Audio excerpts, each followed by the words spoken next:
അസ്സലാമു അലൈക്കും വറഹ്മത്തുള്ളാഹി വബറകാത്തു.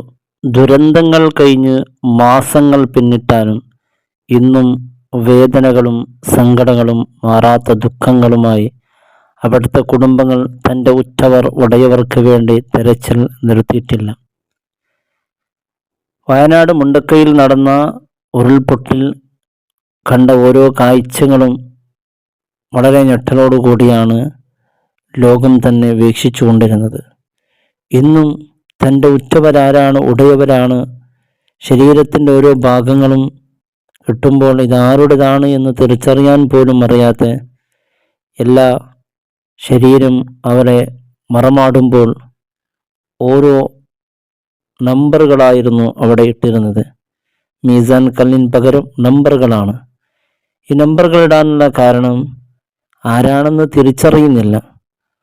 ഓരോരുത്തരുടെ ശരീരത്തിൻ്റെ DNA പരീക്ഷ നടന്നുകൊണ്ടിരിക്കുകയാണ്. ആ നമ്പറുകൾ കാണുമ്പോൾ തന്നെ സങ്കടം ഏറിവരികയാണ്.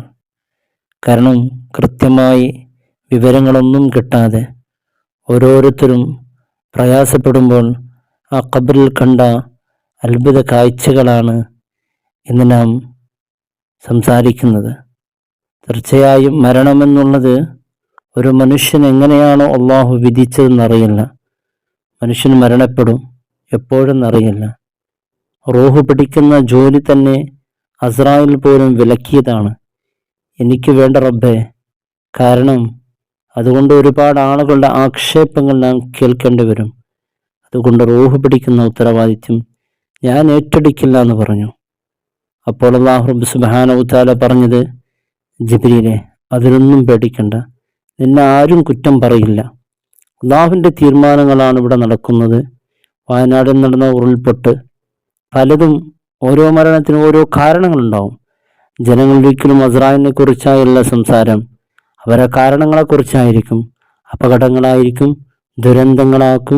ദുരിതങ്ങളായിരിക്കും, പല വിധത്തിലെ രോഗങ്ങളുടെ കാരണം, പല കാരണങ്ങളെ ചൊല്ലിയായിരിക്കും. അത് അള്ളാഹുവിൻ്റെ തീരുമാനമാണ്. എല്ലാവരുടെ റൂഹ് അസ്രായിൽ പിടിക്കും. തീർച്ചയായും അസ്രായിൽ ആ റൂഹ് എന്ന ദൗത്യം ഏറ്റെടുക്കാൻ വിസമ്മതിച്ചത് കാരണം മറ്റുള്ളവരുടെ ആ സങ്കട കാഴ്ചകൾ ഒരാൾക്കും താങ്ങാൻ പറ്റൂല. മലക്കുകൾക്ക് വരെ ആ ദുഃഖങ്ങൾ കണ്ടു നിൽക്കാൻ പറ്റൂല. അതുകൊണ്ടാണ് മലക്കുകൾ വരെ റൂഹ് പിടിക്കുന്ന കാര്യം പെട്ടെന്ന് ഏറ്റെടുക്കാതിരുന്നത്. എൻ്റെ പ്രിയമുള്ളവരെ, വയനാടിൽ നടന്ന ദുരന്തത്തിൽ നാം കണ്ട ഓരോ കാഴ്ചകൾ, നൗഫൽ എന്ന ചെറുപ്പക്കാരൻ വിദേശത്ത് നിന്ന് വന്നപ്പോൾ വീടും കുടുംബവും എല്ലാം നഷ്ടപ്പെട്ട് ഒറ്റപ്പെട്ടിരിക്കുന്ന നൗഫലിൻ്റെ മകളുടെ ബർത്ത്ഡേ ആണ് ഇന്നലെ. അദ്ദേഹം പറയുന്നത്, മകളില്ല, എങ്ങനെയാണ് ആഘോഷിക്കുക?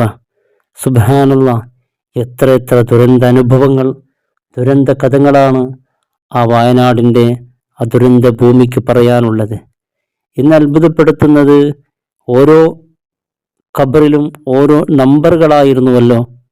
ഇന്ന് ആ നമ്പറുകൾ മാറിക്കൊണ്ട് ഓരോ സ്ഥലത്തും മീസാൻ കല്ലുകൾ ഇങ്ങനെ പൊന്തി വരികയാണ്. അത്ഭുതപ്പെടുകയാണ്. കാരണം ഓരോരുടെ മയ്യത്തുകൾ തിരിച്ചറിഞ്ഞുകൊണ്ടിരിക്കുകയാണ്. DNA പരിശോധനത്തിൽ ഇത് ഇന്നയാളുടെ മയ്യത്താണെന്ന് തിരിച്ചറിയുകയും ആ കുടുംബക്കാർ അവിടെ മീസാൻ കല്ല് പതിക്കുകയും അവരവരുടെ കുടുംബങ്ങൾ, ഉറ്റവരെ, ഉടയവരെ അവർ തിരിച്ചറിഞ്ഞുകൊണ്ടിരിക്കുകയാണ്. ചില അത്ഭുതപ്പെടുത്തുന്ന കാഴ്ച എന്ന് പറയുന്നത്, ഓരോ അവയവങ്ങൾ കിട്ടിയപ്പോൾ ഒരു സ്ഥലത്താണ് ഖബറടക്കിയത്. നോക്കുമ്പോൾ ഓരോ വ്യക്തിയുടെ ഓരോ അവയവങ്ങൾ 2 ഖബറുകളിലാണ്. സുബ്ഹാനല്ലാഹ്, എന്തോ ഒരു കാഴ്ചയാണ്. ഇന്ന് അവർക്കുള്ള ഉറ്റവരെ, ഉടയവരുടെ ആ ഖബർസ്ഥാനം തിരിച്ചറിയുമ്പോൾ. കാരണം ഇന്നൊരാൾ വിട പറഞ്ഞു പോയാൽ താങ്ങാനാകാത്ത ദുഃഖമായിരിക്കും.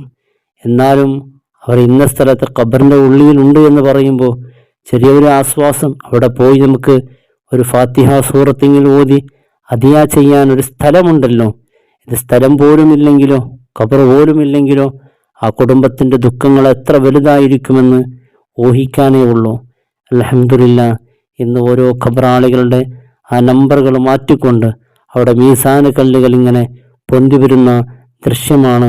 കുടുംബക്കാർ തൻ്റെ കുടുംബത്തെ തിരിച്ചറിഞ്ഞുകൊണ്ടിരിക്കുകയാണ്. വലിയ സന്തോഷകരമായ കാഴ്ചയും അതോടൊപ്പം തീരാ ദുഃഖങ്ങൾ ഓരോ അവയവത്തിന്, ഒരു മനുഷ്യൻ്റെ അവയവത്തിന് 2 ഖബറുകളാണ്.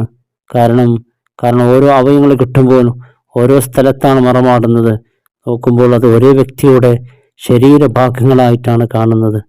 അല്ലാഹു റബ്ബ് സുബ്ഹാനഹു തആല ദുരന്തത്തിൽ മരണപ്പെട്ടു പോയ എല്ലാവർക്കും അല്ലാഹു ശുഹദാഇന്റെ പ്രതിഫലം നൽകി അനുഗ്രഹിക്കട്ടെ. മരിക്കുന്ന സമയത്ത് ഈമാൻ സലാമത്താകുന്ന മുത്തഖീങ്ങളെ കൂട്ടത്തിൽ നമ്മേവരെയും അല്ലാഹു ഉൾപ്പെടുത്തട്ടെ.